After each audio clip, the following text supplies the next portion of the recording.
right, about to start here. Hope you guys are doing well.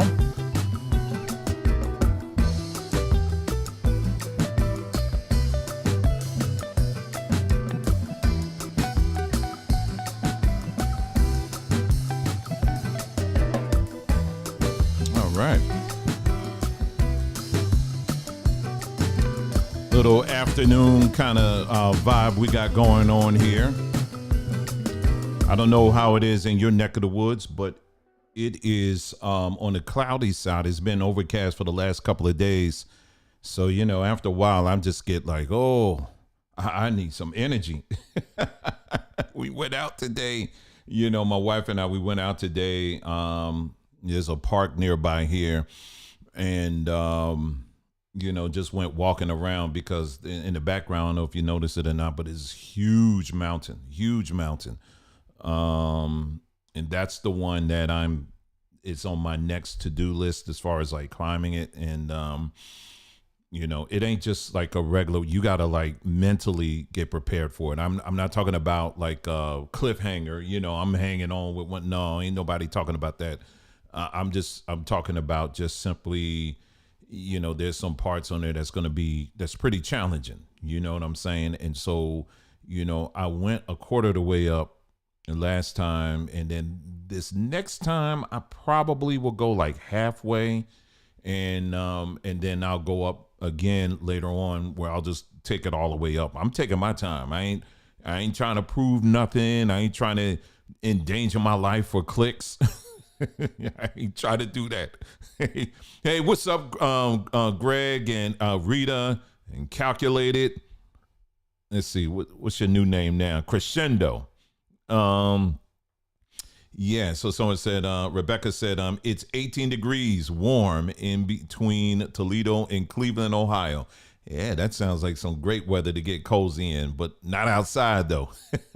That's, I don't miss any of that. Did you guys catch the news about about those Tesla owners up there in that part of the country where all those Teslas they're just not working?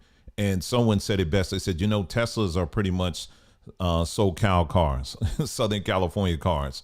They're not meant for extreme weather like that. I knew those cars were going to be in some trouble when I saw like Tesla owners. I think it was last winter complaining about the icing over of the handles because they couldn't even get in the car. So if your handles got iced over, you can't even get in. It was difficult to get in. So, but I just, you know, Teslas for me is something that I would like to try to drive. You know, I like to drive it once just so I can check it off my list and say, hey, I actually drove a Tesla, but not something I would own. You know, that's, you know, my interest in technology does have some limits. And, you know, it's bad enough we carry these phones. Did you know that they said Teslas, sitting in a Tesla car, they say it's like the equivalent of sitting inside of a microwave with the amount of radiation that's bouncing all in that car and those vehicles. It's ridiculous. And so to expose yourself to that consistently, it's just, I wouldn't do it. And I noticed when we came out here, when we first moved out here to Arizona,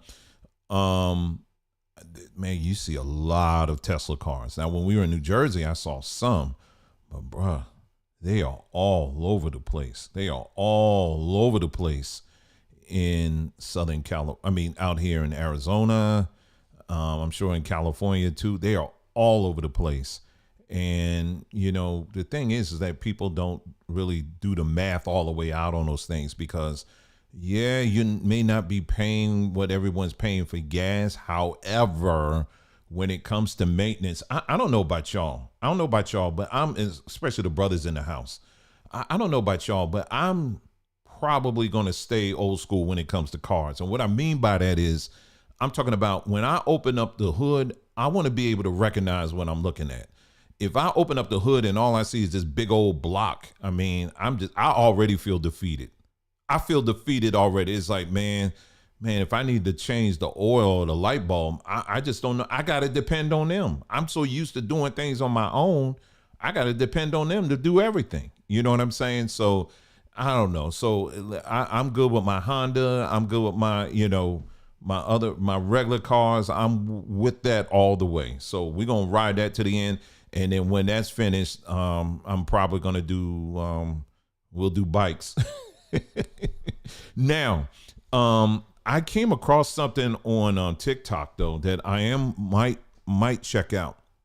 There's a guy in Ohio. Maybe you Ohio folks may know about this. I've been very interested in, because another thing I see out here a lot are scooters, electric scooters. And I've been somewhat interested in that, somewhat interested. I said, I might do that, but the price, I don't know if I'm going to pay. I'm not $800 committed to the idea. You know what I'm saying? I ain't that committed. I ain't that committed. I mean, it's just something I may want to try. I mean, I ain't trying to do that, because I'm thinking $800. I can do a lot with $800, But yeah, so I've kind of brushed that hole to the side, right? But there's a guy in Ohio. I don't have the name and all that. If I look through my phone, I can find it. But apparently, what this guy has done is he somehow has acquired all these electric scooters from these different cities that there's really nothing wrong with them. What they did was they just simply upgraded. And, if you have any experience doing any contracting with the government, they'll just say, all right, it's a write-off. We just got to get rid of them. We're going to throw them all out. Well, it was and so they were going to landfill tons and tons of these electric scooters. And this guy was like, man, all they need is a little this, a little that, or whatever. $200 for these electric scooters a piece.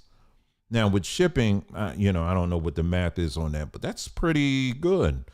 And so I was really interested in, I might do it, but I'm gotta look around and see what other people are saying about it first, because, you mess around and get it and it'd be like, yeah, it worked for the first day. You know what I'm saying? So, it just something like that. That's a low investment, low risk, $200. I would do that, and, just do it. You know what I'm saying? And it makes more sense, like for someone like me where we live, because they have, or where some of you guys, in your communities where we lived in New Jersey, unfortunately, the part of New Jersey we were in, a lot of those homes tend to be a little bit older, right? The part of New Jersey where we lived in. So the sidewalks in many cases aren't, when it comes to like bike lanes or that was an afterthought. You know what I'm saying? Those are afterthoughts. There are places you can go, but it was an afterthought, and, if you live in a place that's a little bit older. Out here, though, they start off with footpaths and walking paths and bike paths and all of that. And they say, okay, this is how we're going to. So you got literally miles and miles and miles of walking trails and stuff like that. So it would make sense. You know what I mean? So I see people all the time, people my age be on their little scooters and stuff like that. So I say, I might try it. So who knows? You might see me on one. My only fear, I guess, of that is I don't want that thing throwing on the brakes all of a sudden on me and I'm flying. So I saw this one guy, speaking of TikTok again, and we're going to talk about TikTok right after I share this, I guess. This guy upgraded his scooter.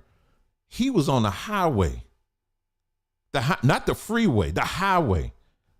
So he was doing about, if I had to guess in that video, dude had to be doing about 65. So I don't know what he had on that scooter, but he was moving, and he was in the far left lane, just to give you an idea. And I said, that's just stupid. Now I wouldn't do that. No, sir. Because that's automatic death. But he was moving, and I looked through his channel, his page, and he's got nothing but he did something to his scooter where it just, man, that thing be moving. I don't want to, it's, after a while, it's not too comfortable for me. I start getting a little scared. I start getting a little scared on that. You know what I mean? I just want regular speed. I'm doing good, and no, just go by. And if I need to go in somewhere, fold that mug up, put it in the shopping cart, and do what I need to do. And yes, I would do that. I ain't that liberty. I'm not that free. Oh, I'm just gonna leave it out in the curb. No, I don't do that. I'm just gonna leave my cell phone on the car seat. No, I don't do that. Let's put it this way. It ain't visible. Okay. I'm Northeastern, always been from the Northeast. So I don't be just leaving stuff hanging out there. Shoot, if I can, like when I would ride the bike to the grocery store, I'll bring it all the way in the store and give them, I said, I'm gonna make it a little bit harder for y'all. So, but yeah, I don't do that. But anyway, may try it. We'll see what happens. But anyway, I hope you guys had a wonderful weekend. We're still in the weekend, technically. Sunday evening, January the 21st. I told you this month is gonna go quick. And we are speeding on to February. So yeah, it's gonna be this time waits for no man. You hear about Governor DeSantis dropped out. He said, I can't hang with Trump. I can't do it. You ought to know that was going to happen. And then who's the other guy? The Indian guy, Mr. V. He dropped out. And it's so funny to me how people just don't catch on to these things. Now, these politicians, they will spend their whole campaign saying the most craziest stuff about these people that they're running against. You can't trust them. This man is evil. This man, what he did is he needs to be prosecuted to the fullest extent of the law. You can't trust him, and this man is a crook. And what he did, he can't even be faithful to his own wife. And if you can't be faithful to your own wife, then how can you trust him with running a nation and all of that? And they just go on and on and on. And then, that's all red meat for their followers, right? And they just be like, yeah, that's it. Then when them numbers come in,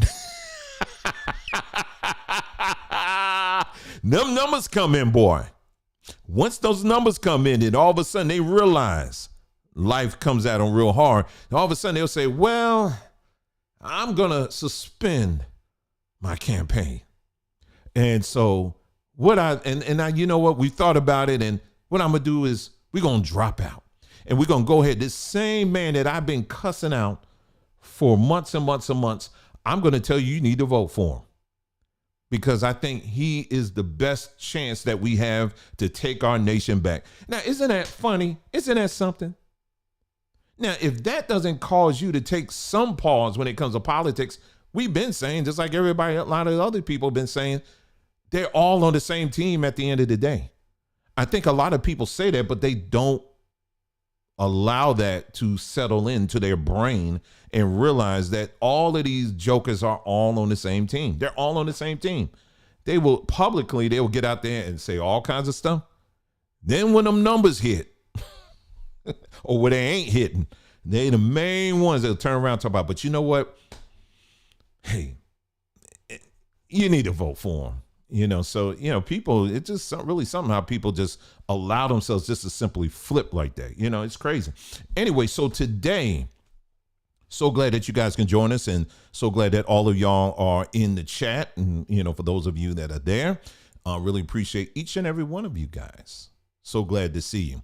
All right, so today we're going to this is going to be an interesting topic. So you better, and when I tell you better hang on, you better hold to someone's hand. You better hold on, because I'm not holding back. I cannot hold back on this one. So I'm telling you right now, I don't care, Christian, Hebrew, Native American, it don't matter on this one. Just like, and it never matters anyway, but especially this broadcast, it ain't going to matter. Okay. So, it's interesting, how you notice how we open up the phone lines and invite people to, hey, you got a question, you got a comment, a statement or whatever. Hey, come on down. Be crickets all day. But then they wait a day. It's never fails. It's like, then they'll wait a day. And then all of a sudden, the comment section full of people want to write this long dissertation and want to get all up on you and all. It's just like, you All you got to do is pick up the phone. I'm not going to bite your head off. I ain't going to bite your head off. I'm not, I don't have time for that. Really, I don't. But we ain't going to let you come here and just be saying all kinds of stuff and not be challenged. Just like I would expect anybody to challenge me. Folks, just for the record, I don't get offended. Like I have some people saying, well, I know you all emotional about this. I'm not emotional about these. When we're talking about facts and stuff, it's what it is. That's it. I'm not saying I'm void of emotion. I think all humans got emotion. But if I'm talking about a specific topic and I'm saying it's written down right here, I mean, what else do you want? And then you're up here talking about, no, it ain't. Don't look at that. Like I'm telling you, I have Negroes telling me, you know, boy, you better, well, they don't say boy. They say, you better, all that reading of history stuff, it got a way of confusing you. And, you can't be doing all this reading and stuff like that because what it will do is bring confusion. So I think you need to stop doing all that reading and stop looking at all that history stuff because, these people out here, you know who wrote these history books, right? Yes, including the one you call your history book. That's why we can't questioning everything. We're questioning all of it. Okay? What you choose to believe at the end of the day is completely up to you. I'm not mad at you. But what's not going to happen is we're not going to do I say so history. Okay? In other words, this is what it is because I said so. We're not going to do that. We're not going to allow that to happen on this platform. Okay.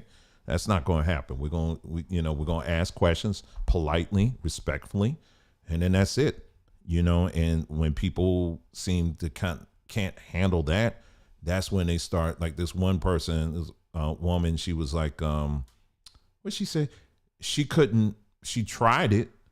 And then all of a sudden she started flipping, I don't like your tone. I said, okay, now it's about my tone now. Okay. They can't. So no, we don't do that here. So tonight, especially, this is one that you're going to want to bookmark. You're going to watch this one because we're going to go through a little bit of, when I say history, we're going to go back, but some of my church folk or former church people who were familiar with Azusa Street revival, right? Maybe you grew up like me in the time of Televangelists, right? The great televangelists out there, Jim Baker, 700 Club. Who else? Robert Schuller. What's the name of this one? Evidence. I'm gonna say that twice. Greg, I know you know. What's the name of that one? What's the name of that televangelist? Their theme song was Evidence.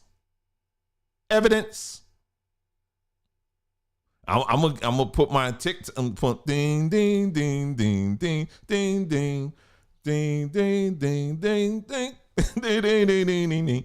Remember, it was like evidence. Ding ding ding ding. Evidence. Come on now, yeah, I know y'all know that one. This is a televangelist. Come on, y'all, you gotta know that one.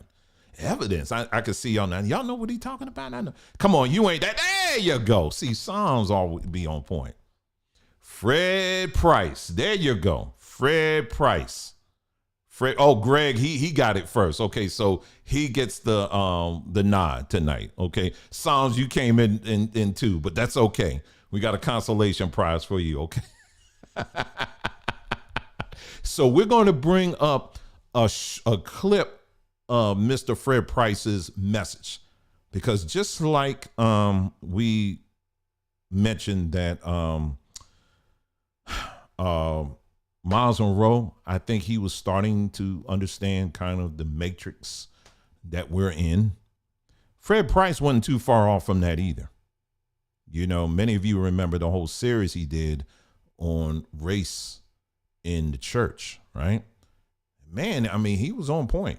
And it was one video that I came across in particular that I think that you guys going to really find quite interesting. I don't remember this one.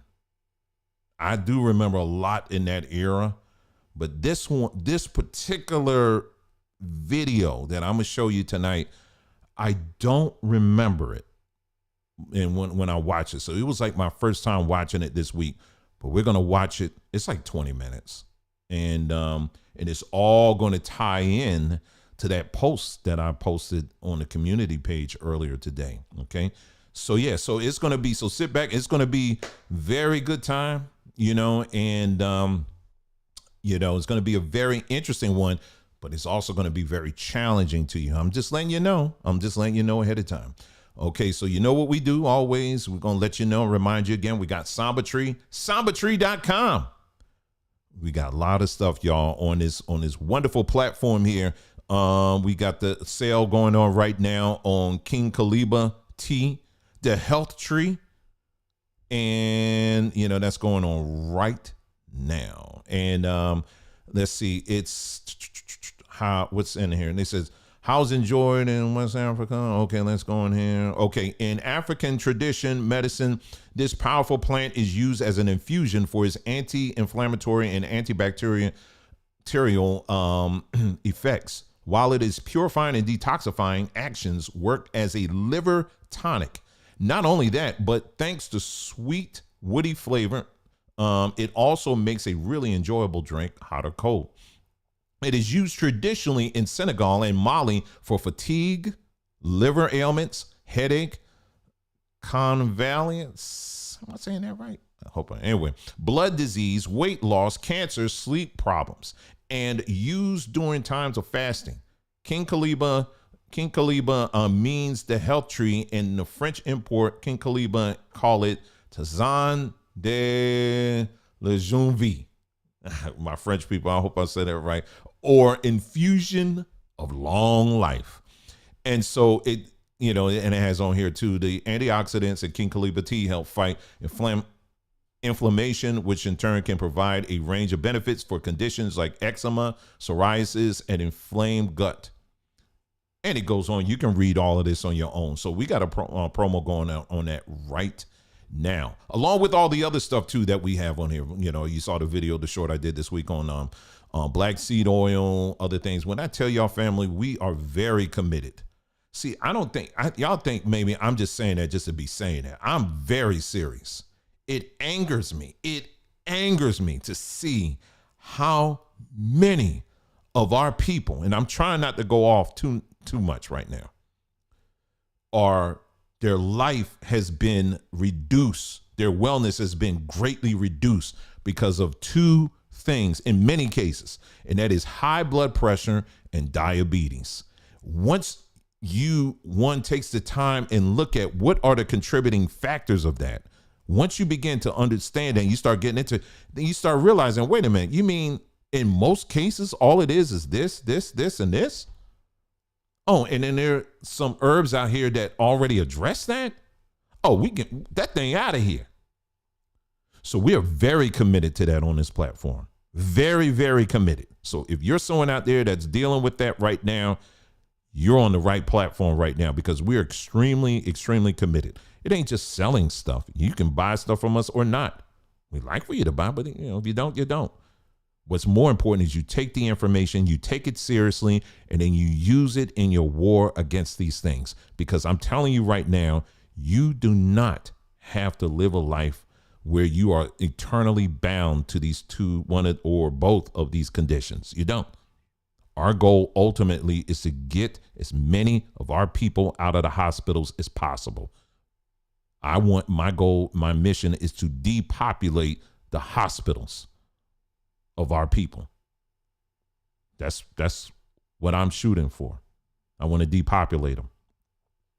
That's what I'm shooting for. So that's what we're about here. And Sambatree, we have, as you know, we have a lot of great stuff on there. Please check it out when you get a chance. Okay. And thank y'all for your support too, for this platform, and just in general, really appreciate it. We got our, if you go to our Linktree page, of course, scroll to the bottom. I'll just put it up here again. If you were looking, if you're one that say, hey man, I like to support what they're doing, which, we really appreciate it. We ain't going to twist your arm. We're not going to be flashing on the screen every 5 minutes or whatever like that. We don't do that. But if you're someone that would like to do that, certainly welcome it. Here's our Linktree page. Here is linktree.com/journeyman and woman is right here. If you scroll to the bottom, right here. Here are ways that you can contribute, to Samba Tree. We're about reaching our time again with Samba Tree. Is going to need some more little something. Okay, we're almost at that time. Really appreciate you guys stepping up for Samba Tree on that. And then here's the other ways. It's all the way to the bottom. Or because this channel now is in the program, if you will, here on YouTube, you can also contribute that way as well. Right there, you can see it. I think it's like on the super chat or whatever it is. I don't know a whole lot about it, but I enabled it. If you can figure it out, we'll appreciate that as well. Okay, so let's go ahead and get in to what we're going to be talking about. Okay, now the first thing I want to talk about now, many of you, we have talked about this whole thing about many people out here with this shorter and shorter attention spans. And I'm going to tell you right now, China has perfected this art of targeting people to make them have shorter and shorter attention spans. And how have they done that? Well, they've done a masterful job with one of their greatest weapons, I would say, and that's TikTok. And, and it's not just TikTok. Of course, you have other platforms as well, even YouTube, where they have these things as short videos. And what it does, it's been causing numbers of people to have shorter and shorter and shorter attention spans. And so when I this week was really spending a lot of time in, catching up on some of the digital marketing things out there and all of that stuff. And it's very troubling. It's very troubling because I was telling Nicole, I said, I'm not lowering myself to some of this stuff, to any of this stuff. There's some things I'm like, okay, I didn't know that. Oh, there's a tool for this. Okay, great. Okay. So I'm relearning some of these things, but some of this other stuff is specifically targeted to people at a very elementary level. You understand what I'm saying? Like, have you seen these videos where it's like a lot of like the editing every 2 seconds is like, hey, how you doing? Like the Keith Lee video. Keith Lee, you ever see his videos? Dude, first of all, it's always, here comes the screenshots now. I ain't with that. Okay. Dude always be flashing the signs, don't he? It's like, hey, how you doing? And and he'll zoom in on that. Then he'll zoom in on his eye. Then he'll zoom in on the corner of his mouth. Then he'll zoom. I'm like, what's going on? I thought this was a fool. What is going on? And the thing is, I've never heard anybody really talk about it. Like, I'm like, am I the only sane one in this room? Like, I don't be looking at all of that when I'm listening to somebody. You're like, hey, I'm here at the restaurant. And it'll be in his eye and such and such, and then it'll be in the corner of his mouth, and then such and such, and then he flashing this, and I'm like, what? What is going on here? What's going on? But that's how, but that's the thing now. People be every 2 seconds, literally, there's an edit. That's like a business in of itself. There's a name for it, but it's a type of editing, speed editing or something like that. It's some kind of name for it, where they say, if you want to get more whatever hits or whatever, you need to edit. You need to have a lot more things pop in and this and that, and pop, pop, pop, pop. And I do get it to a measure, but that's just not me. You understand what I'm saying? That's just not me, and I like to take my time. I understand there's a trade-off on that, but it is what it is. I'm just not doing all of that. I like making videos fun and all this other stuff, but some of this stuff, it's like, man, I got to my brain needs to rest for a second. I'm serious. Just a minute. Dang. I mean, come on. But anyway, there's this condition here, and this is all tied in and related to what we're going to be talking about. Okay. So this ain't like we're all over the place. Okay. TikTok is killing your brain one short form video at a time. This comes by way of social media psychology, exploring brains and minds in digital habitats. That's really interesting. Anyway, ever heard of the term TikTok brain? It is fittingly coined to hint at what short video platform does to human cognition and overall mental functioning. Although we still lack comprehensive longitudinal, if I'm saying that right, research into the phenomena, there is piling evidence for the detrimental effects of the app on regular users, especially on the brain development of children and teens who, ironically, happen to be the most avid TikTokers. Here is why TikTok appears to be the worst social media platform of all. All right, drastically reduces memory and attention. Bringing on an endless stream of 15 to 30-second long videos slashes our attention span like no other type of media can do. And the fact that regular users spend hours more on average on TikTok compared to more traditional social media platforms only adds up to the problem. Short-term memory and the ability to concentrate are also affected. Devoted TikTokers reported that they are unable to focus on longer video formats anymore, let alone reading a book or doing homework. 50% admit that they find longer videos stressful. I know I must have stressed some people out already. Get to the point. I'm trying to double tap. The platform has indeed introduced longer video formats up to 10 minutes earlier in 2022 in an attempt to diversify their advertising palette. But marketers are aware that super short videos continue to be the most engaging content type for young audiences. In 2022, the optimum length of TikTok videos is estimated to fall between 21 to 34 seconds. Other social platforms begin to feel slow and boring compared to this fast-paced app that serves new content at the flick of one's thumb. Okay, let's continue to read this again. I'll read this further. TikTok feed is created TikTok's feed is created addictive by design. Unlike Facebook or Instagram that mostly serve us content from people or brands we already follow, this micro video app revolves around the features of the endless scroll, pumping out algorithm-based recommendations for entertaining videos by all sorts of unknown creators. The content detection algorithm is purposely developed and constantly refined to match users' interests to keep them on the platform as long as possible. In this sense, TikTok platform driven by social voyeurism. One study found that user-generated content is the most addictive type of content for young people who come on the app to binge on the lives of strangers. TikTok operates on the psychological principle of random reinforcement. The endless video stream is addictive by itself, simply because we expect to get a reward in the form of a funny video, followed by a shot of dopamine in the brain. Any second now. Dopamine spikes happening in quick succession is what makes TikTok similar to gambling.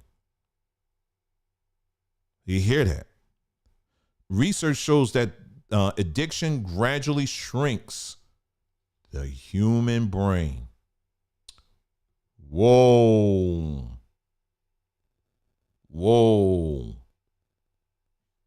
Did you hear that? Dopamine spikes happening in quick succession is what makes TikTok similar to gambling. Research shows that addiction gradually shrinks the human brain. This MRI study from 2013 shows that online game addiction leads to structural atrophy in the frontal cortex. Another research from 2018 indicates that the visible atrophy takes place in the brains of children aged 9 to 10 who use smartphones for more than 7 hours a day. That may seem like a lot, but recent data shows that the average screen time is on the rise, totaling to 4 to 6 hours for children 8 to 12 and over 8 hours for teenagers since the pandemic started. I'm almost finished here. Y'all need to have some attention for this one, okay? Okay. Perpetuates boredom. With this entertainment-focused algorithm kept in constant learning mode based on each individual's user's preference, TikTok has the power to relieve boredom almost instantaneously. This comes at a price, though, and decreased ability to keep oneself entertained without the app, followed by an increased dependence on the app. One study found that proneness to boredom in children and adolescents is linked to increased access to technology, which further fuels digital addiction. All right. And then this final part here, our brains digest visual information faster than text. This is why videos will always eclipse text-based information online, while the development of reading skills in children will lag behind in social media activities. Still, TikTok is even more detrimental for the honing of reading habits in younger users than most of the other social media platforms, simply because the platform does not include text at all.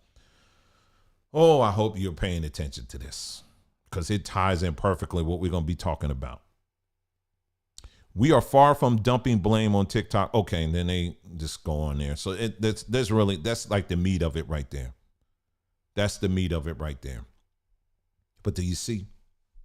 So this is what I know for my platform and my experience. What I have experienced myself is, you hear me all the time plugging our series, the Who in the L Are You Following series, right?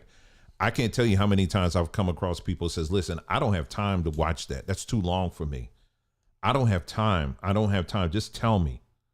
And there are many people out here. Well, I'll have books, there may even be books I recommend to people, and I don't have time to read it. The reason why I'm bringing this up is, especially what we're going to be dealing with in this broadcast tonight, is the fact that when you're talking about very serious information, I'm talking about information as it pertains to your identity, to your history, to who you are, even in getting into spirituality, it is imperative for you to spend as much time as possible to investigate, to read, to ask questions, and all of that as much as possible. Like people will tell you, a good teacher will tell you, learning is a lifelong thing. You're always learning. But more and more, what I have encountered are people who have this condition, this TikTok brain, where when it comes to learning about history, learning about who they are, where they come from, everything pretty much they have acquired in many cases has come from memes. It comes from a short video or two that they've watched. A lot of times they will refer to a documentary that they know themselves. They didn't watch the whole thing. And even documentaries themselves, I would say they are starter points. They're never like you take the whole documentary as this is actual fact and I don't need to read another book. No, if anything, it should encourage you to do even further reading. And so TikTok now we're living in a world where, not only videos got to be short, now you got to put subtitles because people too lazy. They don't want to read anything, or they do want to read, but it's like, you got to tell them, you got to reinforce everything you're saying. It's like, you got to, okay, for the readers, we got something here for you. For those that just like visual, we got something for you too. But either way, you going to have 1 minute. Come on, hurry up. Don't think, just take it in. So tonight, the topic that we're going to be dealing with here, it is going to require you. It's going to require some great attention. And if you're not a person that has that, you don't like paying attention, you're in a world of trouble, and you are in a world of hurt. You understand what I'm saying? So I just wanted to give you that. I thought that was something, because that is a real thing. This whole TikTok thing. And, even when I do these shorts sometime, I just, I'm not trying to go too deep with them, because if it's something deep, I'm like, I'm sorry, I can't get it in a minute. I'm sorry, y'all. I'm just going to have to make a full video out of this. You know what I mean? So anyway, with that being said, let's see. How do we get into this? Okay.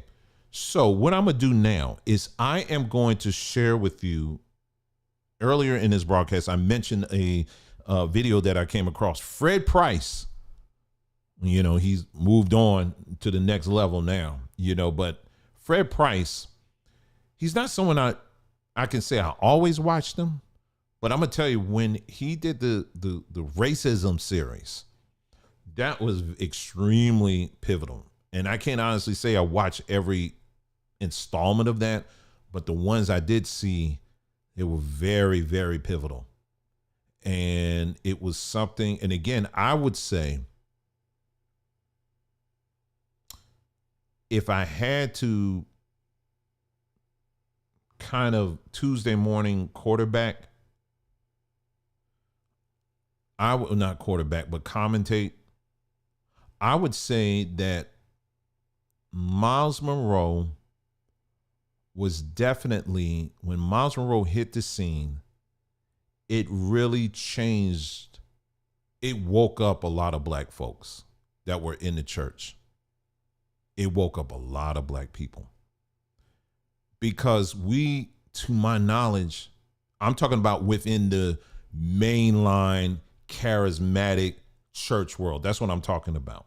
Of course, you go in any black church. I mean, some of this, black churches were talking about some of this stuff to a certain degree, but Miles Monroe really was someone that struck a chord in such a way where it really shook that entire world. Because Miles Monroe, I believe he went to Oral Roberts University. I believe.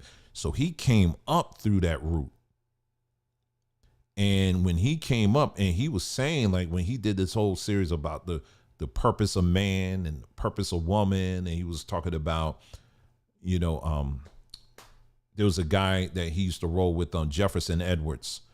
I remember he did a book called Chosen Not Cursed, because they went head on dealing with this whole notion that black people, were the descendants of Ham. And so, so therefore we were cursed and all that whole nonsense. You remember that? Now, that wasn't something that was really being taught in my time in most churches, but the overhang of it was still there. Black people were seen as less than, if you will. You know what I mean? And but Miles Monroe, I would say, really shook the foundation of that entire, that world. Oh, Marilyn Hickey, Benny Hinn, he was a little out there. And then you got Kenneth Copeland. I couldn't do,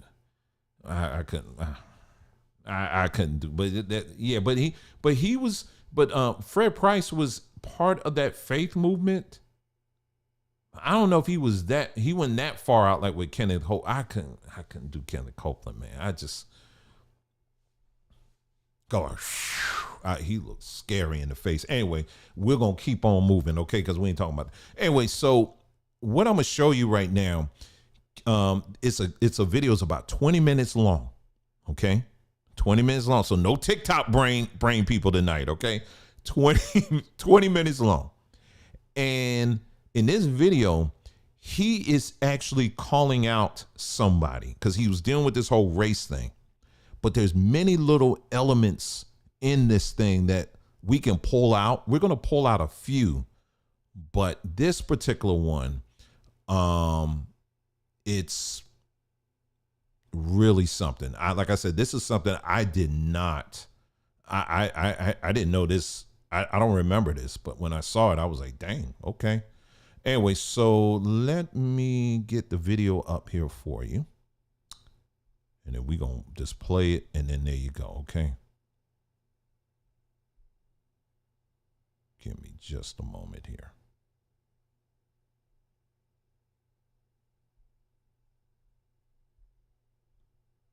All right, just getting it all positioned and volume up. Okay, let's go ahead and get it up, okay?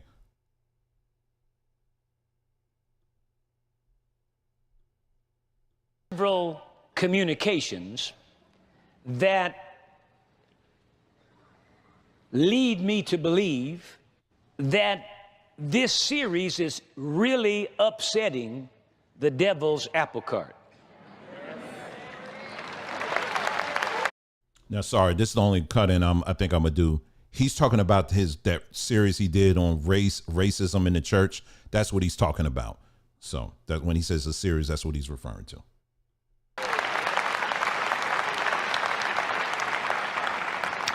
And I have, before I get into where I left off last time, I think it productive and educational for me to share some correspondences that I received this week. Let me read these letters.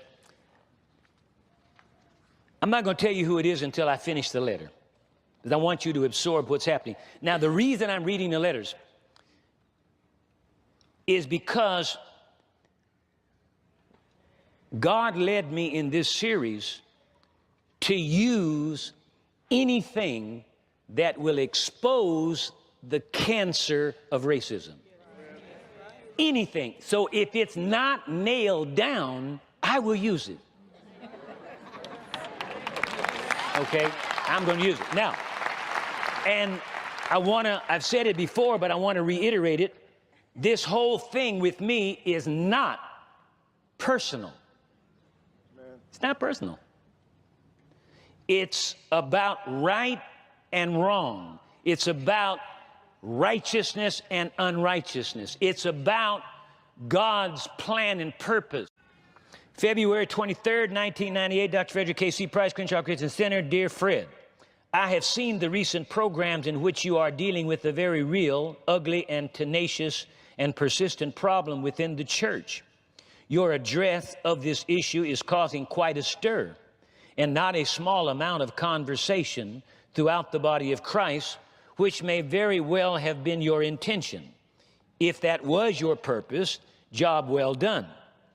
I have long been a proponent of race relations within the church and have experienced a good measure of success in that area, both in my own local church and in the ministry at large.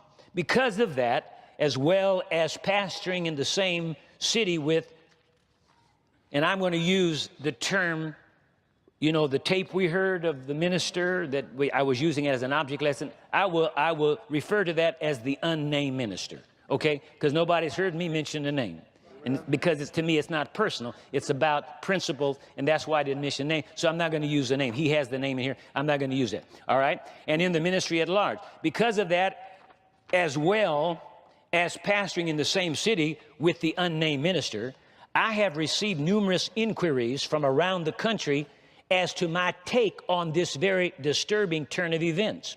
When this issue came out more than 5 years ago, I did address it in my own church, though I dealt essentially with racism and interracial marriage and not with the unnamed minister, specifically or by name.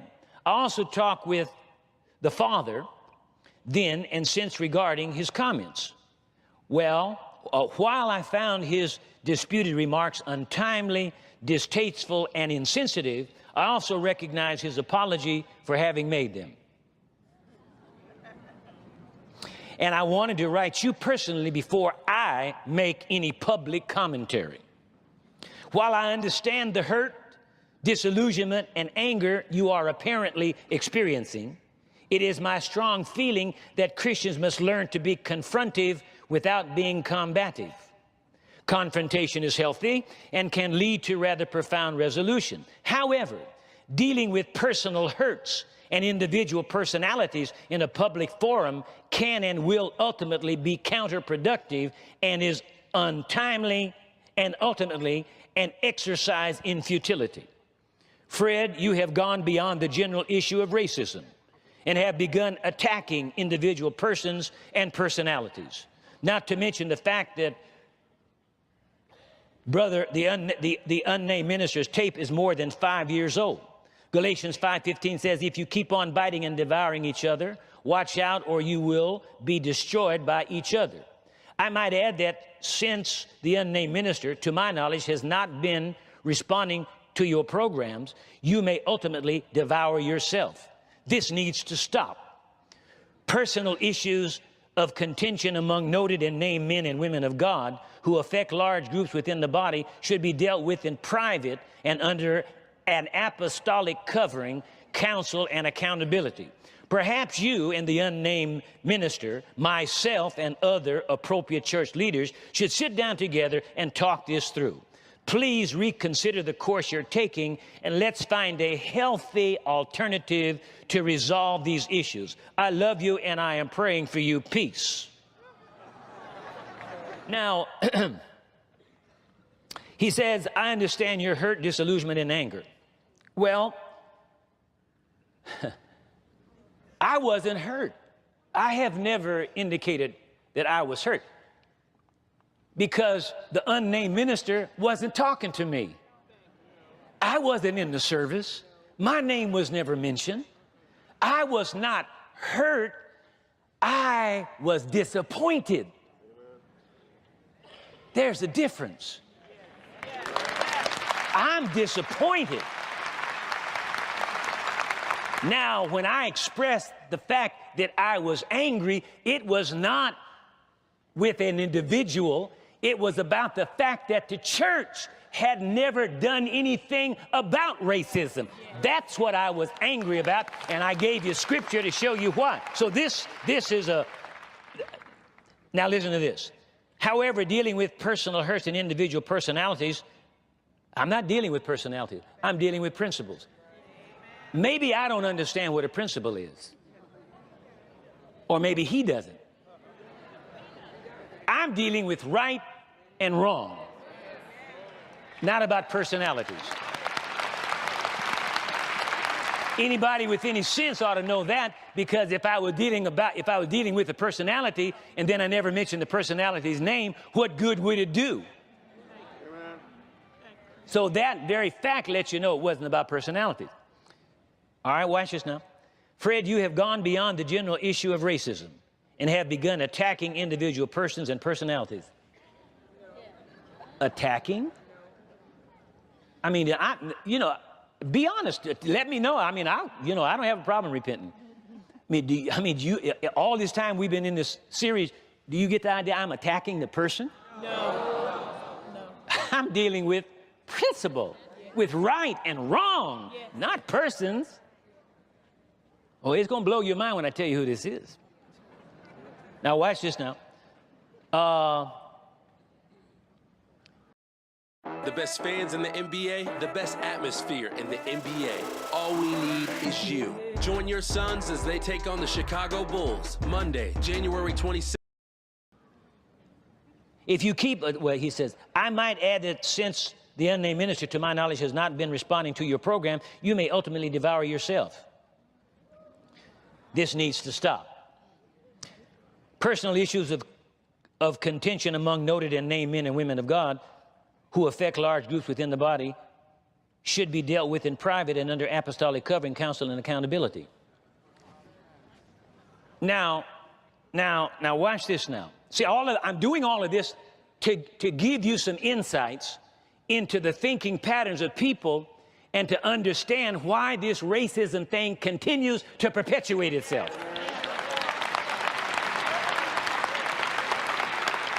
Okay?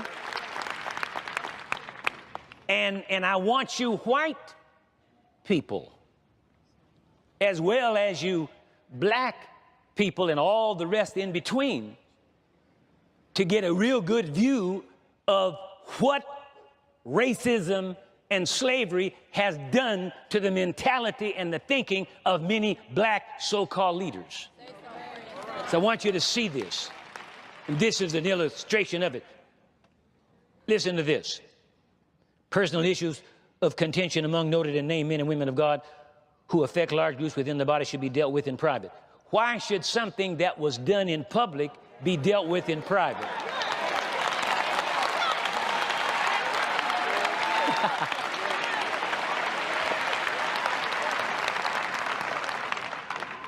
All right, now watch this.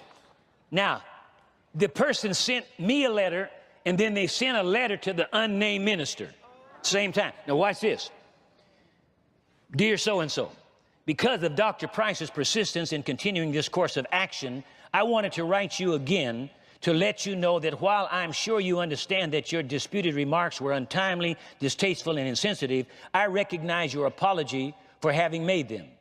I don't know what specificity what has transpired over the past 6 years between you and Dr. Price and why he feels such a course is necessary. Perhaps that is an unresolved issue between the two of you. That very statement lets the brother know he ought to keep his big fat mouth shut.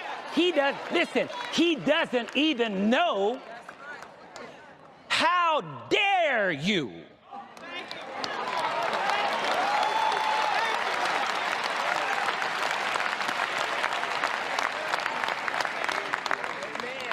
you write me a letter chiding me on something God told me to do, and you don't even know the circumstances surrounding the issue. Now, this is a leader. This is a pastor of a church. Black pastor. Watch this now. I don't know with specificity what has transpired. Well, then, what you putting your 2 cents in for?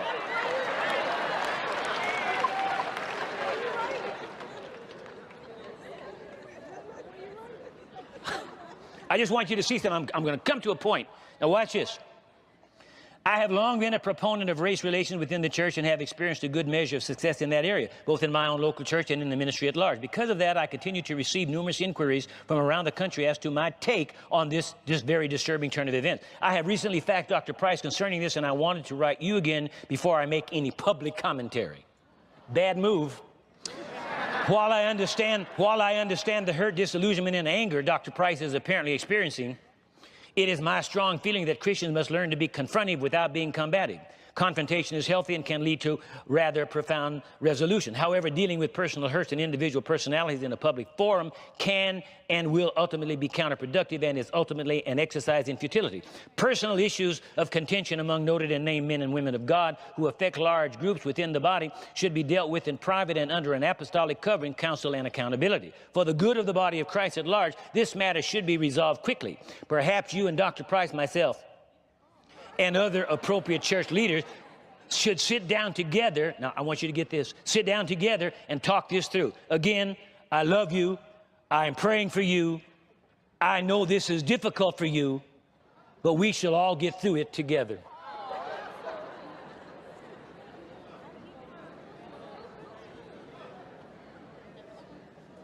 Now, this is a black man writing to a white man about a black man. Everybody, it's Tony Robbins. How you doing out there? In the middle of the storm. Oh. Now watch this. Having no knowledge of the situation, he would dare say to the white man who is the offender, I know this is difficult for you. What about me?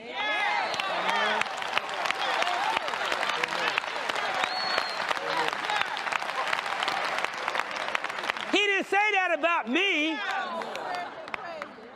I'm the one standing up for him against the white racism that was apparent in that message, but he didn't have any feelings for what I'm going through, getting all the criticism. I'm standing up for the black people of America and of the world, and he doesn't say anything about me.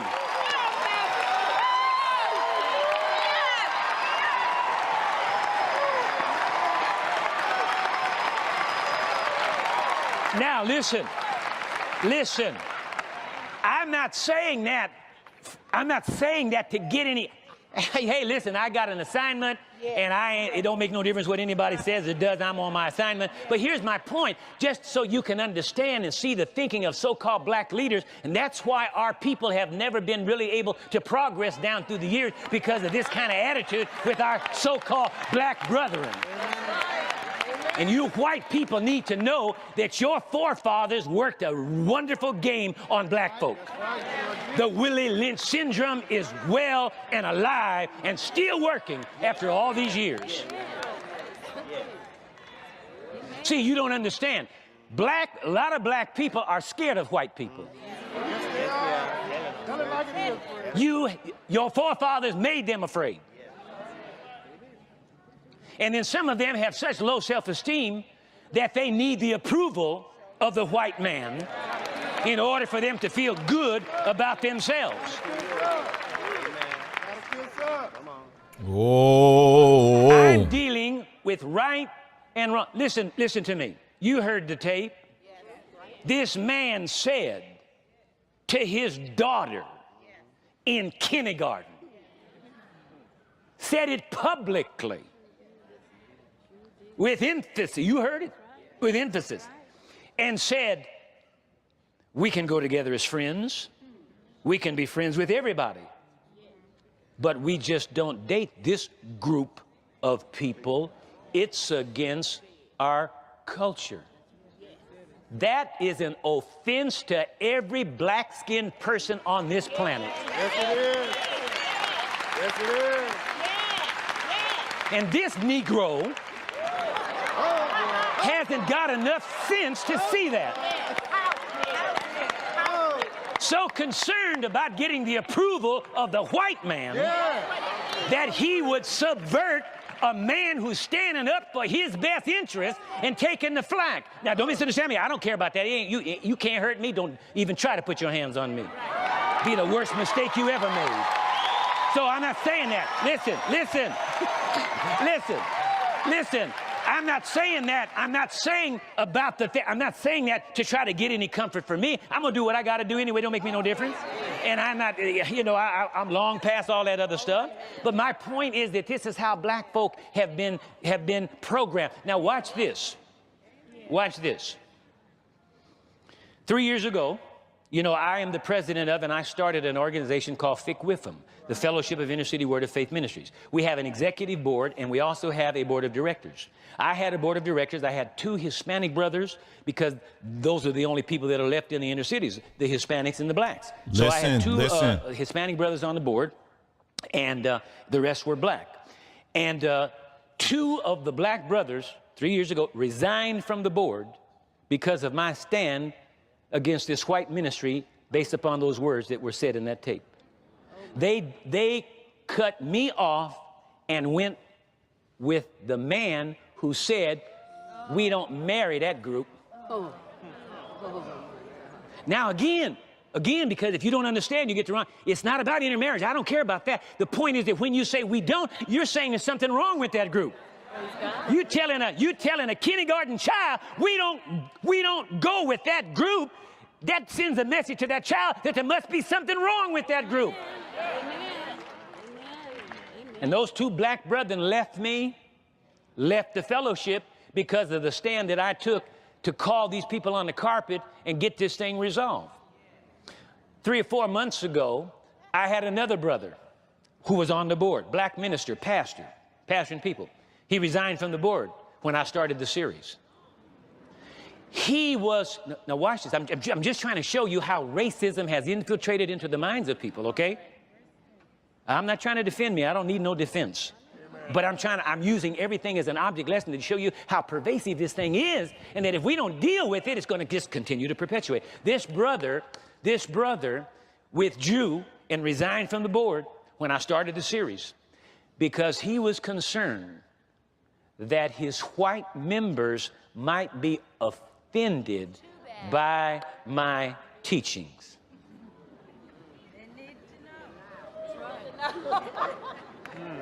See, this is what's happened to many blacks. See, and our leaders, see, the people are the result of the leadership.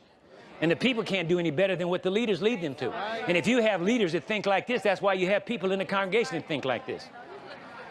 Now, watch this. I got this letter this week, and this week I got another resignation from another black brother on my board because of my stand against the unrighteousness and the wrong and the sin of all that stuff you heard on that tape. The man resigned to comfort the white man. I'll tell you about this. Let me handle this. I know what I'm not. I'm in control.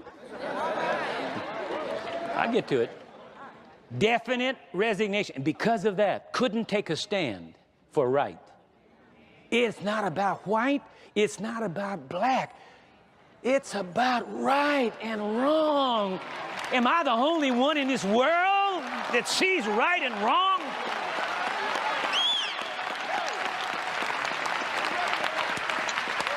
Then, all this week, got a phone call from one of our other board members who had received a call from another board member indicating he's going to resign. All because of this stand that I have taken and that the ministry has taken against this apparent racism. These are black pastors that are pastoring people. You don't think we need to deal with this crap? See, but a lot of blacks are scared of whites. See, they're scared of whites. They're scared. They don't want to do it. They don't want to even make it look like that they're doing anything that the white man might disapprove of. And all of that was through racism and slavery, see?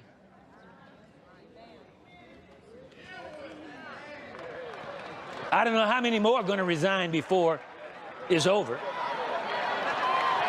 They can't hang. I mean, they can't hang. Pitiful, pitiful. Now.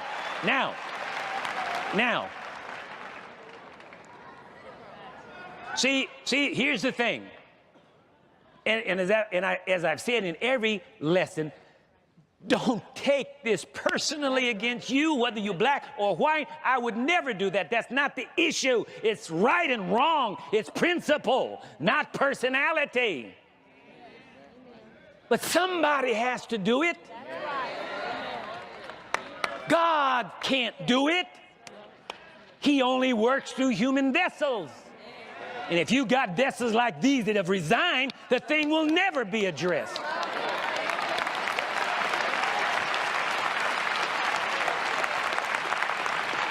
Now, want to know who wrote me the letter? Carlton Pearson.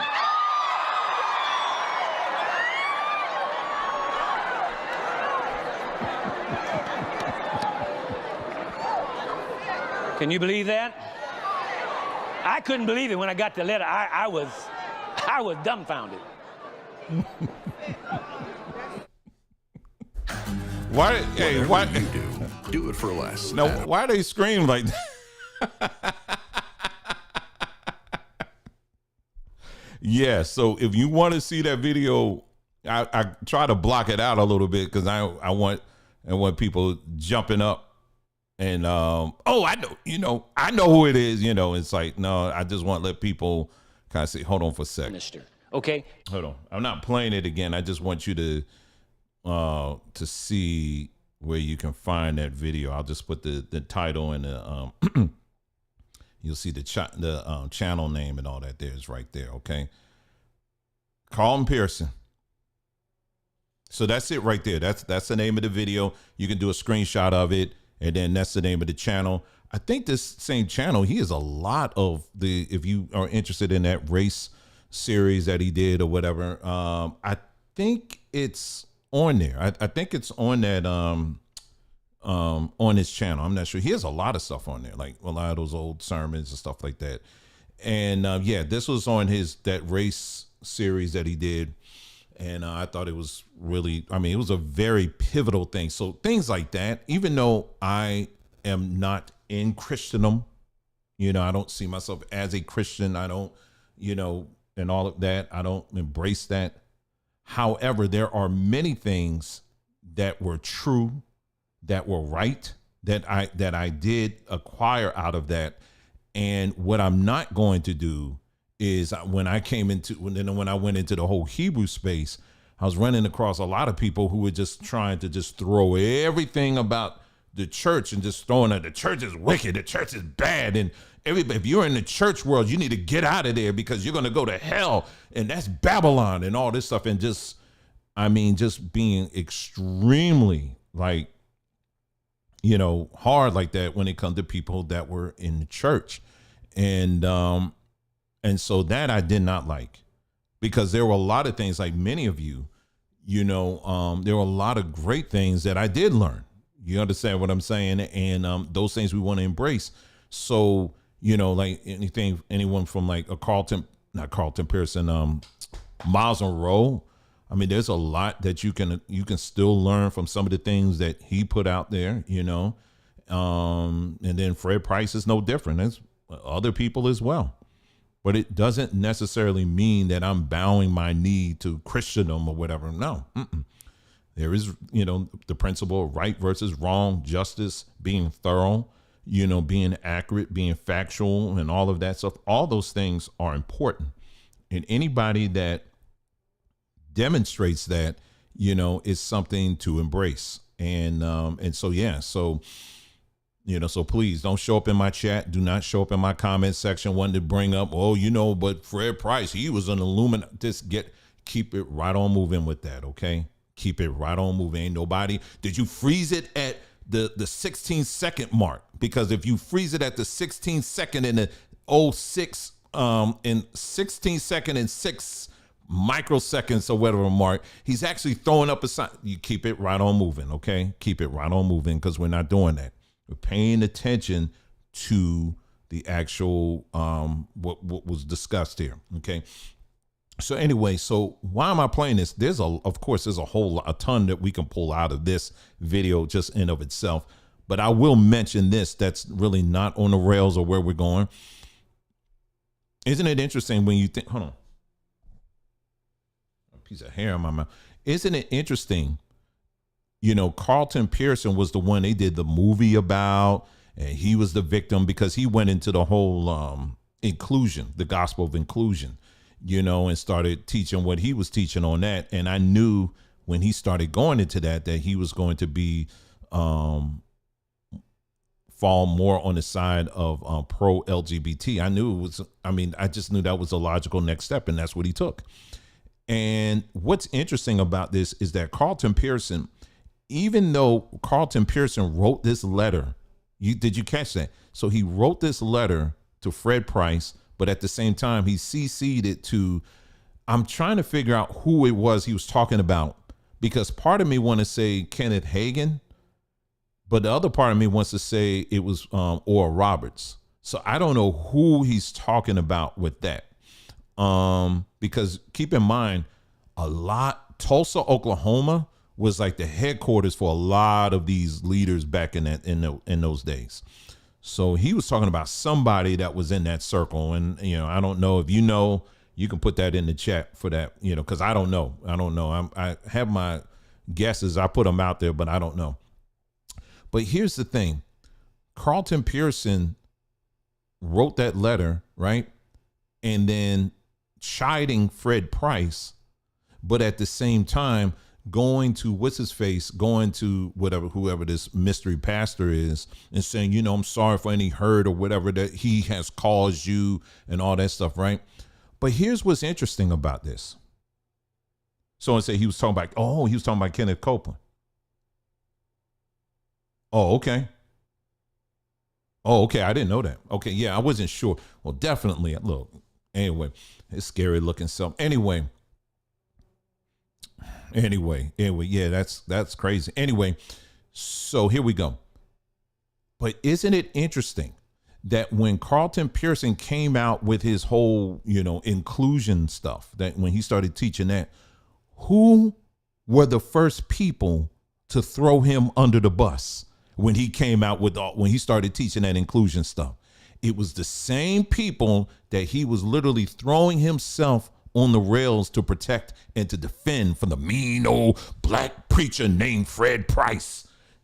Isn't that something? You see how that works? So you think you all in good graces with them, and you all that. I tell you, the stories that surround Carlton Pearson, there's a lot of them. There's a whole lot of stories out there, man. I'm telling you. So anyway, I just thought that was a very, very, very interesting. Like I said, there's a lot more that I can pull out of, but there's one thing for sure that we're going to talk about that leads to the final point of this broadcast. He talked about, you remember Fred Price, he was mentioning about how he said that black people are actually afraid of white people.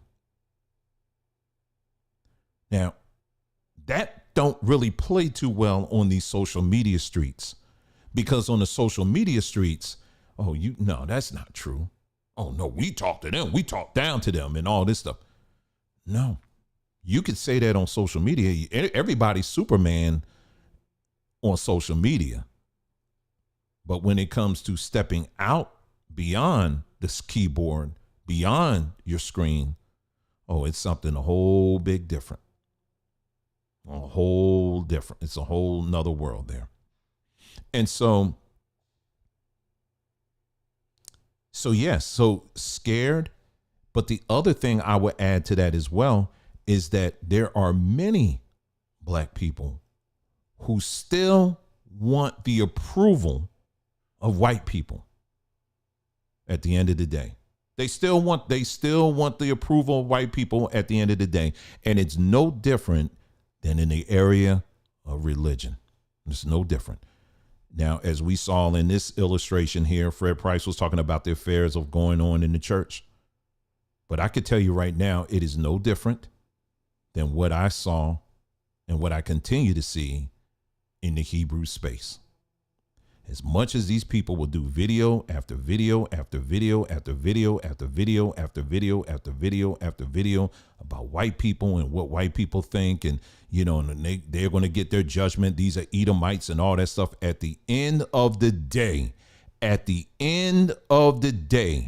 your baseline belief system is intertwined with those people that you call evil. We don't want to face that. So until you face that, you're living in an imaginative world. So today what I did is I on the community page, I posted this. I'm like this, and like it's on the screen, but it's not. Here it is. It's on here now. Now, I saw this on social media. Someone posted it. It's an anthropologist that I follow on Twitter, and he posted this, and he said something that had me really cause some great pause to me. And so, but first he posted this, and so this is from what you're looking at right now is from the Jewish Encyclopedia. Now, I already had someone in the comments, not on this broadcast that you're watching now, but under this particular post, they were like, well, can you provide the rest of the context of this and all that? Basically asking me for the link. I said, listen, all the information is right there on your screen. It's right there. It's on the image. So if you want to get the full context of it, it's all right there. Just do a search for Jewish Encyclopedia, and then the page numbers 265, 266, and it'll bring it up for you. So we actually did it. It's right here. You can go to, I'll just bring the page up, but I'll go back to there, to the previous, what I just had on the screen, so that you can see, for your, because it's the parts that of relevance for our discussion is going to be, are highlighted. So if you go, this is page 268. So as you can see, I'm at the Jewish Encyclopedia, right? The Jewish Encyclopedia. All right. It's kind of weird how that's, okay, that's 264. 265 must be right. Okay, here we go. So just to show you, and you can cross-reference it, okay? Everything that's on that screenshot, you can cross-reference it here like I did, and it's all there. Okay, so that's part of it. And then the other part is going to be on that other, if I keep clicking, okay, I think it's 265. Okay, yeah, and it continues down here all the way to here, okay? So, but just to make it easy for us to read, it's all combined right here, okay? And you can actually read it right here, okay? All right, so here we go. So this is coming to us by way of the Jewish Encyclopedia. Let's read it. And it says, agriculture. On the virgin soil of America, the Jews were among the pioneers of agriculture. Okay. While Luis de Torres introduced Tabasco into the use for civilized mankind, and then they give a reference there, and he says Jews transplanted the sugarcane from Madeira to Brazil in 1548, and then they give the reference for that. Okay. Now pay attention here. During the 17th century, the sugar industry was monopolized by the Jews. So in other words, they controlled what we know today. If you go back into the history of the different sugar companies and all of that, you'll find them at the root of it. Okay. So that's what it is. Okay. And with their expulsion from Brazil, it was transplanted to the West Indies, where in 1663, David de Mercado invention of new sugar mills benefited the sugar trade in Barbados. The Jews in Georgia, chief among them Abraham de Leon, transplanted vine and silk culture from Portugal to America. And they give the reference for that. But while de Leon cherished great expectations in that direction, the Jews of Georgia in general found the production of indigo, rice, corn, tobacco, and cotton more profitable. Now check out this final part here. In fact, the cotton plantations in many parts of the South were wholly in the hands of the Jews. Let me read that again. For the YouTube gods and goddesses that are monitoring every word, take note. I am reading from the Jewish encyclopedia. This is not coming from any other book but their history book. So we're trying to educate ourselves on history. And this is coming from the people that y'all have been on a war path on protecting. So in order for us to be aligned with your historic values when it comes to us talking about history, we are doing our part by going to their account of history so that we can get the story right. Okay, so I added that for the AI monitors so that they know exactly what we're doing and where we're reading from. Let me read it again. In fact, the cotton plantations in many parts of the South were wholly, not partially, wholly in the hands of the Jews. And as a consequence, slavery found its advocates among them.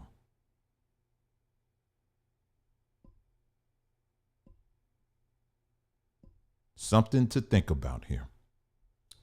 Oh, why are you taking your time? For some of you, you already know. We already know. We already know. We've covered this tip to toe when it comes to the banks, the businesses. We've covered this in minute detail. So this shouldn't be that new to quite a few of you. But what I'm about to tell you might be a little bit new, because I don't know if too many people have put this together. So when you look at our DNA, I'm talking about those of us who came through the transatlantic slave trade. And again, if you are an individual tonight that are like, there were no slave ships, if you're with that crowd, there's no slave ships didn't happen, we were already here, then I would cordially invite you to take your leave, because I don't have time for that tonight. I don't have time for that. Okay. We've already addressed that and talked about that and given all the historic facts on that. So this ain't the place. So if I catch you, you'll be raptured in the twinkling of an eye.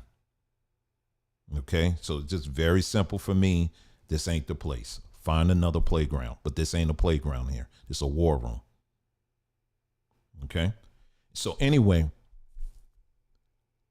so considering this fact that we just read, that many, if not most, I'm going to read it. I'm just going to read it. In fact, the cotton plantations in many parts of the South were wholly controlled or wholly in the hands of the Jews. if this is true, then what we need to kind of figure out is we need to reevaluate for those of us who took our DNA test, right? If you took your DNA, if you know, please don't launch into, I don't trust them and that's why you shouldn't take your DNA. Blah, blah, blah, blah, blah. Calm it down. If you took it, great. If you didn't, then that's fine. Then zip. Okay, just keep it. All right. But when you look at the average DNA account, if you will, or record of most of us who came through the transatlantic slave trade, what you will find is the majority, of course, is made up of Africa, right? Different parts of Africa with a steady stream of Bantu, right? Right, goes smack dab in the middle of all of it. Even though we may be mixed with different cultures within Africa, the Bantu is just pretty much almost like the root for most cases. But you'll also find a percentage of European. And many of us, the overwhelming majority of us, will have a percentage of European in us. Okay, are you following me? I hope you're following me. Let me say that again. I'm going to do a Dr. Umar on you. Got to do it 3 times. Many of us, when we look at our DNA, we will find, for the most part, a strain of European in our DNA. Now, what we are taught is that, yes, that the slave masters were the ones that probably more than likely came by way of rape.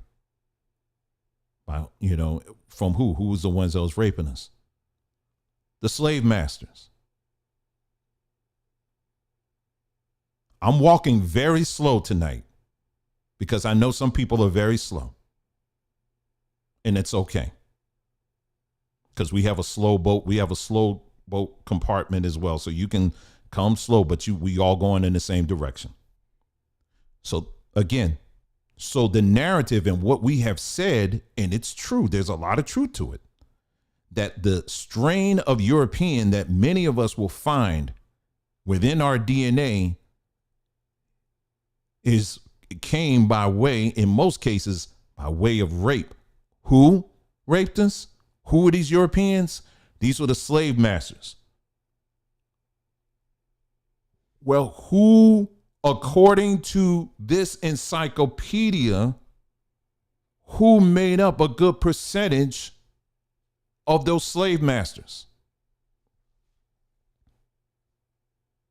See, a lot of times we think that, you know, you'll see a little bit of this, you see this part of Europe, you see that part of Europe. We think in French, and then there's the English, and then I got this and I got that, and then, you know, I got some Scottish, I got some Irish.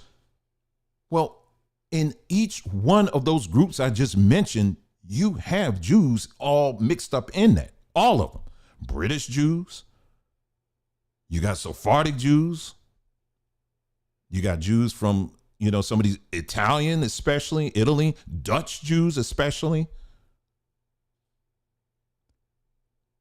So I think a lot of times what we do is we think that when we're talking about these Europeans that, you know, that raped us and all that stuff, we thinking about just some random Italian guy or some random German guy or some random this or random that or whatever. But according to the historical record, their historical record, what they're saying, and I'll read it again, I'll put it on the screen for you one more time. It says, in fact, the cotton plantations in many parts of the South were wholly in the hands of the Jews.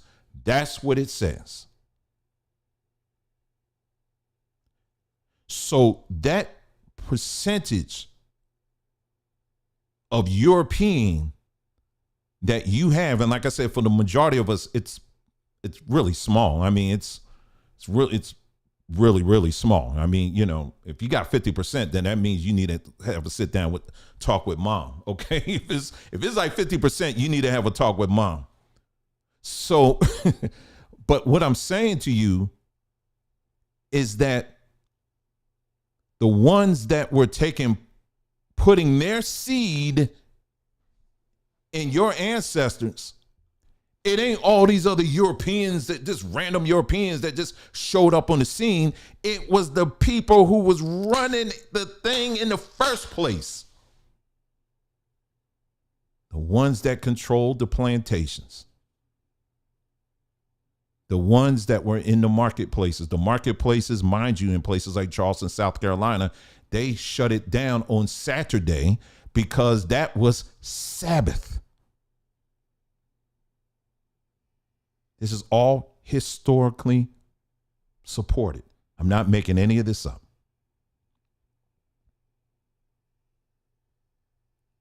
But not only what our history books have put inside of us, but we have repeated this thing as well over and over again, telling ourselves over and over again, oh, it's just all these white people, they were the ones that was raping us.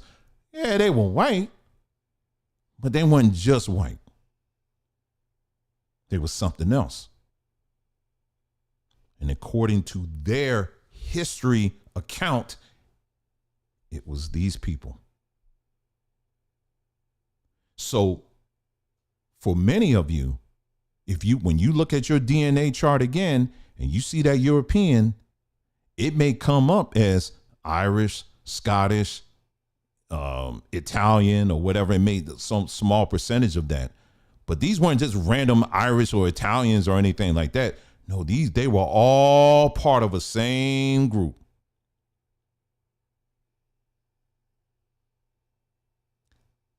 So let's take this a little bit further.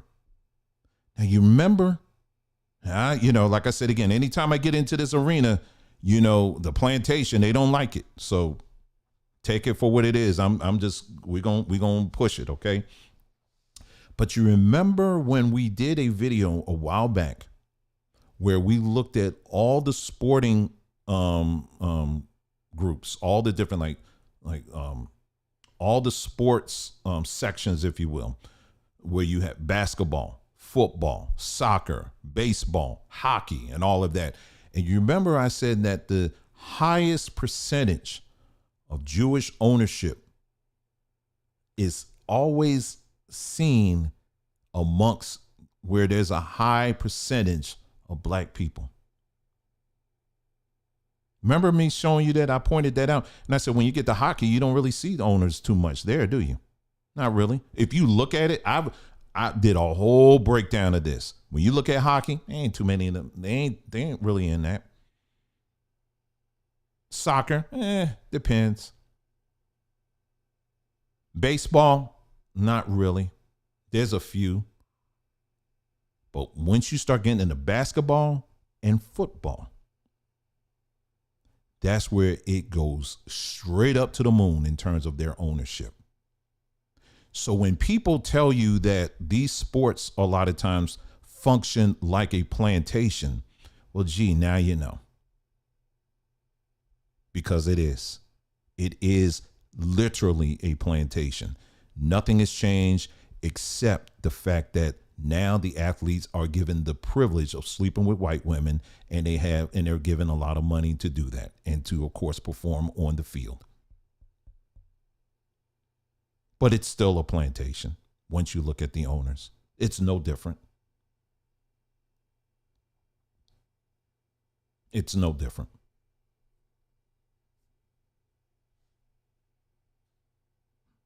Yeah, someone mentioned the music industry. Same thing. That's a whole nother area.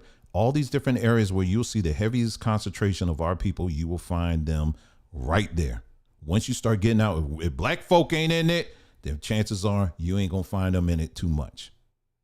It's like a correlation. Because why? Because your daddy always wants to be near.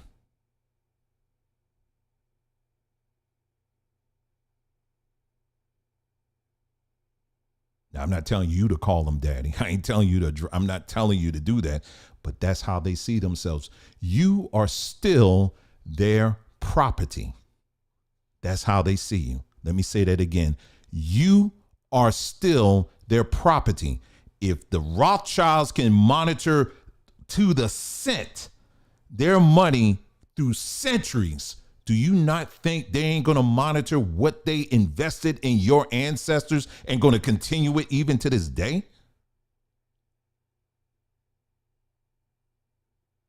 It's no different. So let's bridge it a little bit now to the Hebrew space.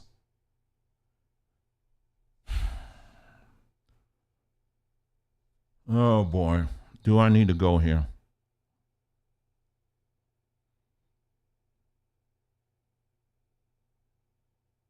Kiki said, plantation athletes can provide for their families. Slaves were stuck. Well, plantations were providing for the families too. And many of them are stuck. Don't get fooled by the amount of the millions of dollars. It's still a plantation.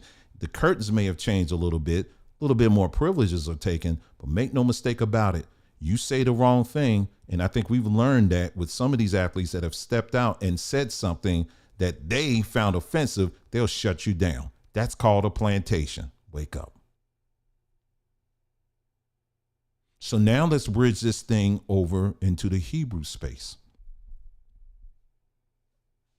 Do you think for one moment that these people are intimidated simply because you claim or call yourself a Hebrew?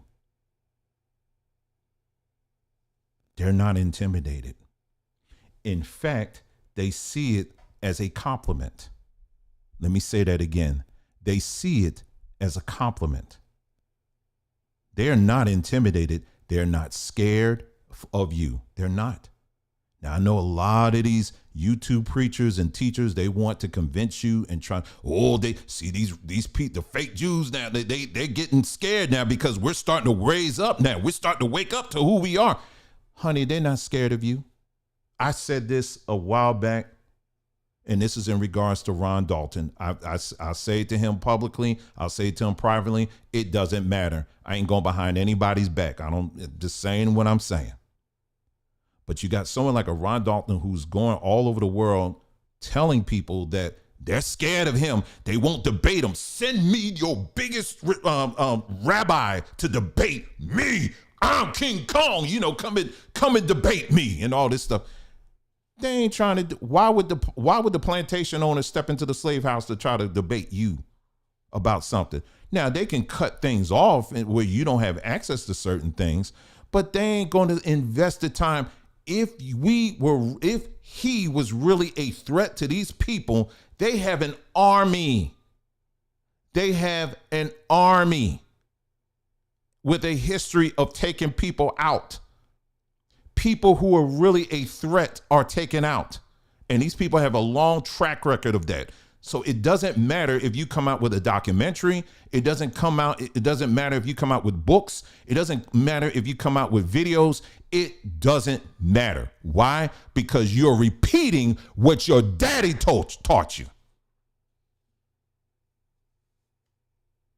They're in the Torah, you're in the Torah. They say shalom, you say shalom. They say Shabbat, you say Shabbat. They say Khan, you say Khan. You trying to maintain the holy days and all that, you do it the same way. You are following what these people have been doing. You're following your daddy. But yet we want to convince ourselves that somehow they're scared of us. And, they're nervous now. They ain't nervous. They are not nervous, and they're not scared. They're not intimidated.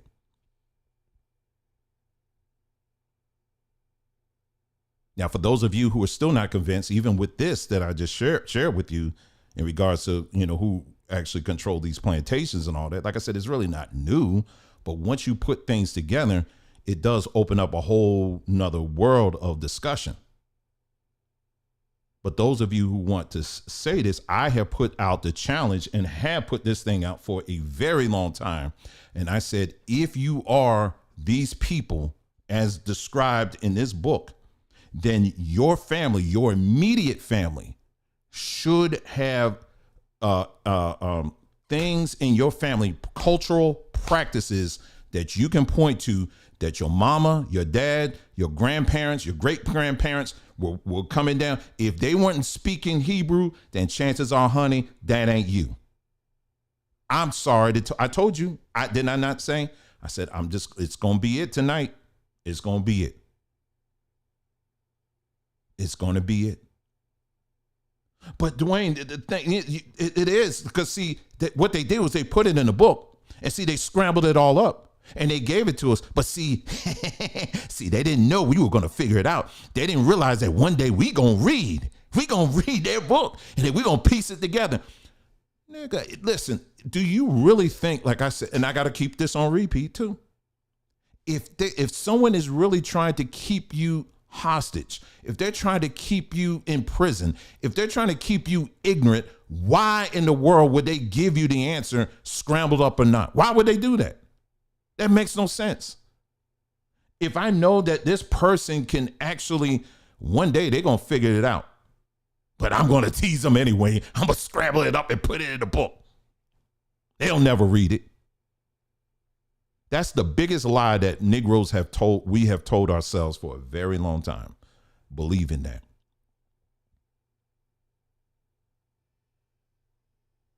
So when I sit back and I watch, going back to Fred Price and what he was saying, Fred Price was talking about how you got Negroes that they still, at the end of the day, they still want to make sure that, white people, am I doing this right? Am I saying this right?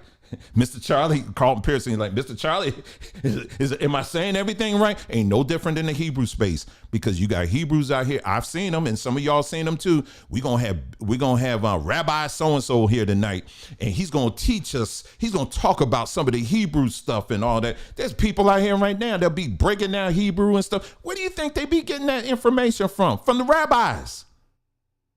You think they grew up speaking that? Really? You think they grew up? You think these ashy folk grew up speaking that? No. They sit down and they learn from the rabbis. They learning from these rabbis. Okay, Dad. All right. How do you say this word now? How do you pronounce this? Okay. I'm going to go back now and I'm going to teach the other Negroes. You ain't got to do it now. I'm going to go do it for you. Okay. Hey, you sit right there now. And that's what they're doing. That's what they're doing. Repeating what their daddy taught them. You going right to, that's where you learning all of this stuff. And many of y'all doing the same thing. And it's like, it's just, why? You didn't grow up. Why are you saying it now? It's not, that's not you. It's not. I know this is, for some of you, this can be very upsetting what's being said, because you may have invested years and years and years in this thing. I get it. I understand that. But it's truth. It's truth. I can't go back in time, unfortunately, and stop these devils from doing those horrible things to our ancestors, to our women, to our mothers, to our grandmothers. I can't do it. It's already done. And some of the same tactics that these people practice. It's very interesting. It was something that came up not too long ago. You have the ADL, right? And you know how they operate and they move. Man, you got Negroes that are in the Hebrew space. They wanted to create their own. You're doing what that DNA is coming right out and telling you straight up. Then you got the nerve. Then they're teaching you about. Then they're trying to convince you that that's your Sephardic. And we've been up and down that road many times talking about the Sephardics. It's documented. These are the people that enslaved you. It's documented. But people don't want to hear that. They don't want to hear that. Like I guarantee, like this video here, this broadcast you're hearing right now, I'm hitting a world record tonight. I got 114 people watching me right now. That's a world record for me right now. And I get amazed when I sit back and I watch some people, they're saying stuff. I'm like, this person is lying through their teeth. And these folk ain't, just read the rest of the thing. It tells you right there that ain't what the book says. You got to keep reading. A lot of people don't want to read it. It fits into your narrative. That video that I pointed to, I put it on a community page, and it was talking about how the Matrix, how the Matrix is basically religion. And if you get a chance to watch, it's only 8 minutes long. It's a very, very good video because the guy was just spitting truth on that. It was talking about how religion, how it's set up. And just as you think you're coming out of one thing, because he was pulling from all these, you can watch the Matrix. You got the Matrix movies, but they also have books and they have comics, a series as well. I'm not really in all of that like that, but it's kind of piquing my interest. I may want to go and read through some of that.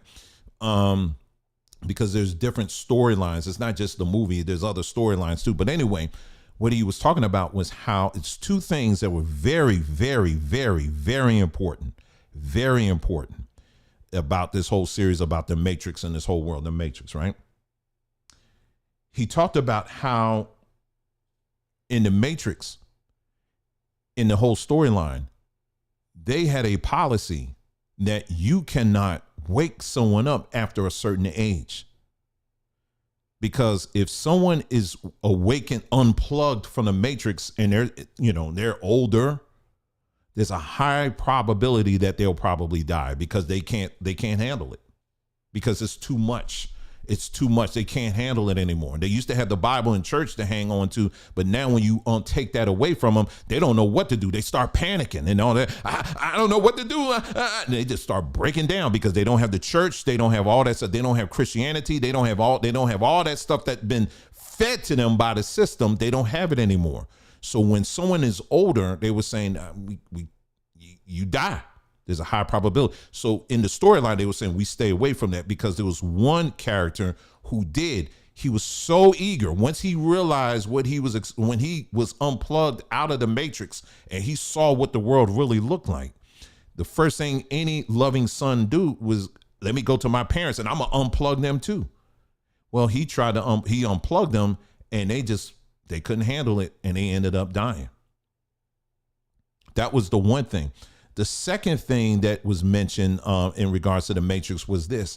He was talking about once you come out of what you think of, well, I'm out, I'm out. This system will always have another Matrix system set up, if you will, so that you can kind of fall back in place. You think you escape, but in reality, you're still in the system. Let me give you an example. Many of you may have come out of Christianity. You may have left the church, but now you're in the Hebrew space. And if you Negroes ain't honest, I'll be honest for you. Many of you have said openly, privately, whatever, even thought about it. Well, man, this is just like the church, because it is. It's still the Matrix. You're just in another part to make you think that you escaped. You're still using the same manual. You're still doing the same practices. And the whole time, right back here, these people are sitting back and watching because you're not a threat, because you're still on their plantation.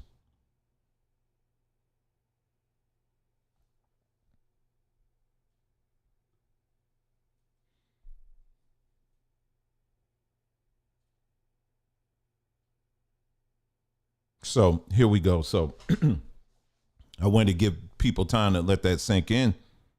So anyways, just to recap and then we'll finish here.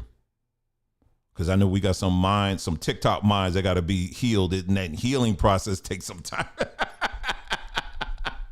It takes some time. Okay. So if you missed that part of the broadcast, go back earlier. We talked about the TikTok mind. And so you got people. So if you are an individual that does have this TikTok mindset, that I'm gonna tell you, honey, you're not ready. You're not ready. Everything that I presented tonight, I literally racked my brain. How can I make this shorter? How can I make this? And I said, no, screw it. I'm not doing it. I'm just going to just lay it all out and hopefully people will pick it up. Now I may chop it up or something and rebroadcast some of it. I don't know. But my point is that, do you see how long I had to go through, the different things I had to go through to get you to fully understand how these different things that we've learned, we've already learned these lessons. Many of us that came through the church world, we've learned these lessons. We see how people who are locked in the matrix, what happens. I'm talking about black folks, like with Fred Price. You got black folks fighting against him, and he's up there trying to tell y'all, wait, do you understand what these people are doing to you? This is crazy. Do you understand what these people are doing to you? And they fighting against him. And then you heard the part where he said, when they were like, well, brother, we need to handle this privately. How many times in the Hebrew space have you heard that? I know I've heard that a lot. Well, see, I don't like the fact that you said that on video. See, what you should have done is do it privately instead of putting it on video. But other way around, they put it right on video and then it's okay. He said, no. He was like, no, if you're going to say something or do something openly, then let's deal with it openly. You understand what I'm saying? So what I'm saying is it's the same talking points. It's the same behaviors and all of that comes straight from one matrix to another. So what I'm saying to you, for those of you especially that embrace this kind of stuff, I'm talking about this Hebrew stuff. What I'm trying to tell you, as someone who's been through it, as someone who's been through Christianity, what I'm trying to tell you is that what you are practicing is something that was given to you by those who ran the plantations. Everything you're doing is plantation approved. Let me say that again. Everything you're doing is plantation approved. I'm going to say it one more time. Everything you're doing is plantation approved.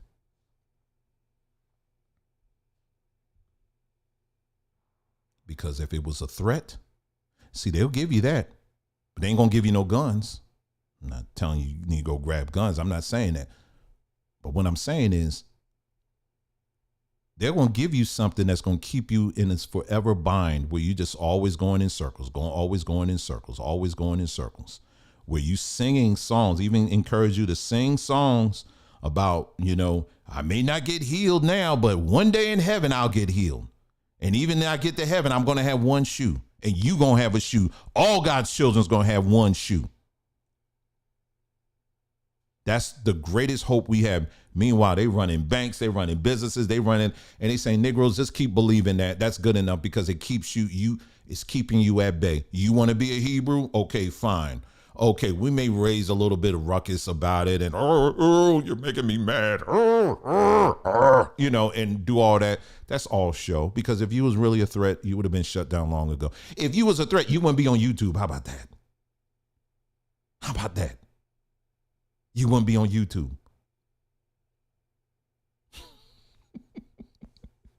And we think we're threatening these folks by getting up there and talking about. No, you're not. So the first step, what's the solution? And we're done. What's the solution? The solution is simple. Being honest, being truthful, embracing truth no matter what. That's the first thing in recognizing where you stand and where you are. That's the first thing. Now, as we did tonight, again, I do not advocate, we're not telling people to throw out your past and throw out your experiences from the past and all of that. Heck to the no. Because as you saw tonight, even, there are many things, those of us that came through the church, that we can learn from, we can grow from, we can be a better person because of it and all of that. Those good things, we should reflect on those things. And I was listening to some other Fred Price stuff that he was teaching and all that. I mean, man, the man was on point, on a lot of stuff. You know what I mean? Miles Monroe, no different. And there's other people too. If it's going to make you a better individual, why not? What's wrong with it? Don't listen to these clowns out here that want to, on one hand, try to throw the church under the bus, and I mean throwing church people under the bus and saying that you're gonna go straight to hell if you and all this other stuff. But in the meantime, they still using church titles. Oh my God, why am I stuck? Woo! Okay, all right. I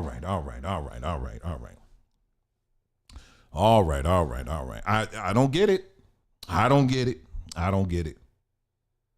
But it happens. So anyway, I hope you got something out of this broadcast tonight, and I hope it gives you plenty to think about. But I wanted to definitely touch on this because I want you to understand now when you look at your DNA, it ain't just if you got a touch of European in you.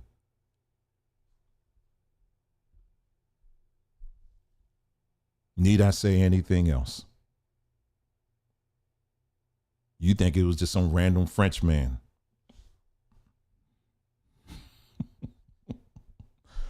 Oh boy. Anyway, that's it, family. That is all I have for you tonight.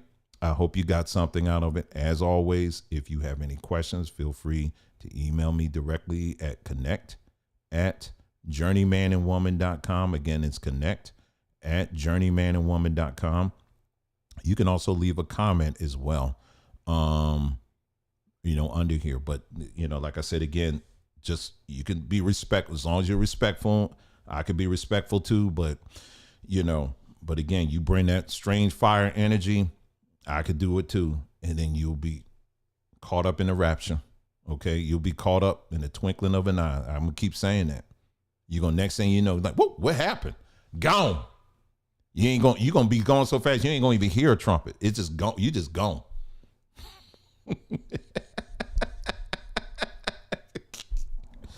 Anyway, that's it, y'all. That's all I have for you this evening. Hey, listen, you guys take care. Enjoy the rest of your week and make it a good one, okay?